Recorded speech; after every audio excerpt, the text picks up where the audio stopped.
Alice and Greta, A Tale of Two Witches.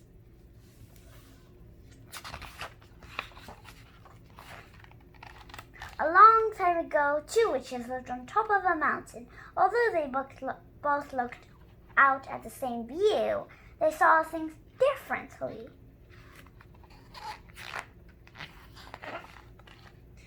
Alice's outlook, like her clothes, was always rosy. Greta, on the other hand, was always on the lookout for trouble.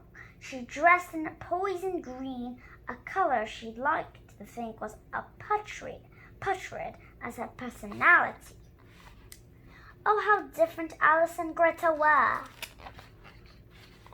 Alice and Greta had known each other ever since they were little witches at Miss Mildred Meldew's School of Magic.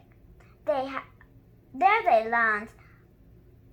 they had learned the same spells, the same curses. Thanks for the waltz, Alice. Greta!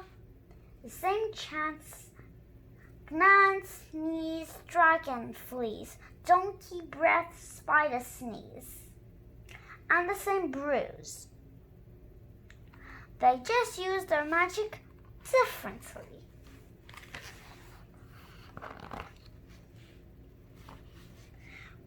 Whereas Alice's spells were simply enchanting, Greta's were deviously diabolical.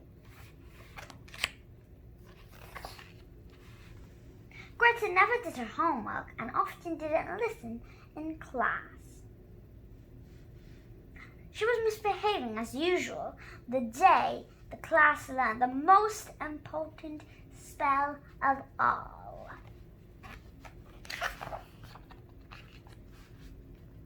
Time passed, and before long it was graduation day. Alice and Greta flew off into the world to weave their spells and work their witchery. One day Alice was flying high above the seashore when she spotted a sailboat stranded on a sandbar. She waved her wand in circles high above her head and whispered, "Come on now, moon, and turn the tide. Take this family out for a ride." A huge wave rushed toward the boat and lifted it safely off the sandbar. The family waved their thanks. On the other side of the world, Greta was using the same spell, just a little differently. She saw some children building a sandcastle on the beach they had worked for hours on, the towers, tunnels, and moat. They had, just as they finished, Greta waved her wand in circles high above her head and whispered, "Come on now, moon, turn the tide, take this castle off for a ride." An enormous wave crashed high on the beach, sweeping the castle into the sea. "Ah ha ha!" Greta cackled. Then she disappeared into a cloud as the children ran crying to their mothers.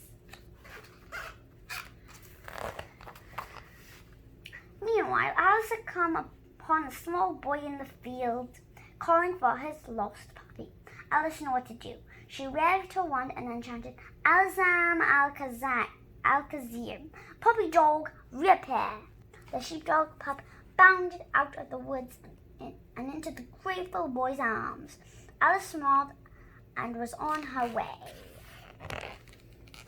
At that moment, Greta was busy being a bad sport. She had passed the school soccer team playing for the league championship. As one girl was about to kick a goal, Greta waved her wand and enchanted, "Alzam Alkazir, soccer balls disappear." Not only the girl's ball, but every ball on the field disappeared. The puzzled players searched until dark, but they couldn't find a single ball to finish the game. Everyone went home perplexed and disappointed. Greta snickered and flew home to her cave, delighted with her dirty work.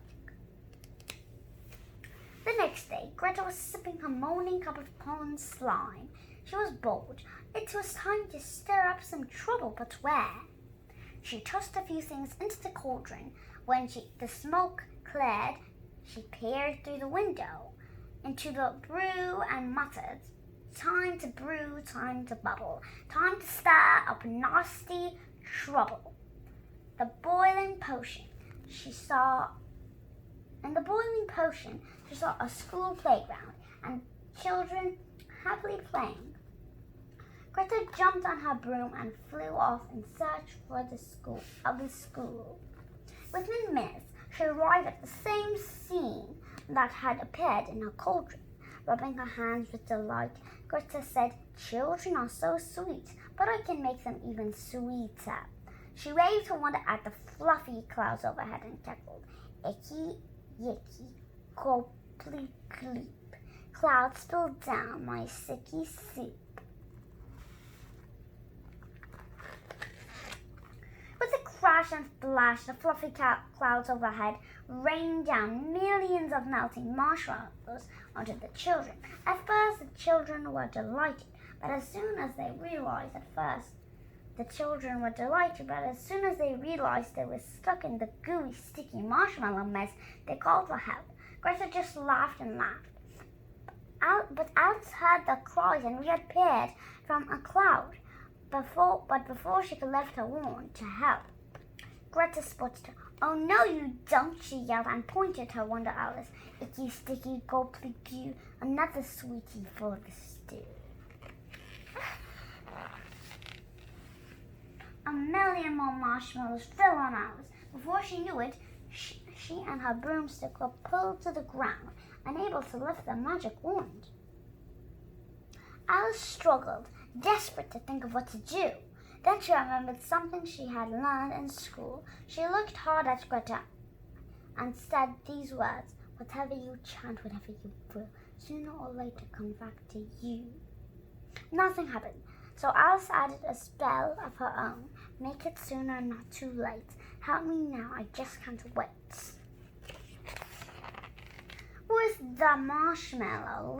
With that, the marshmallow lifted off Alice and the children landed thwap on top of Greta.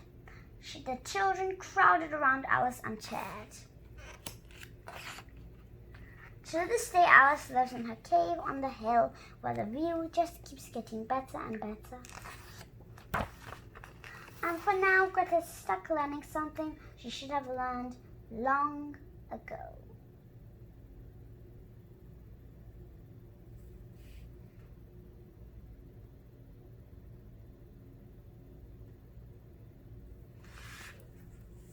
The end.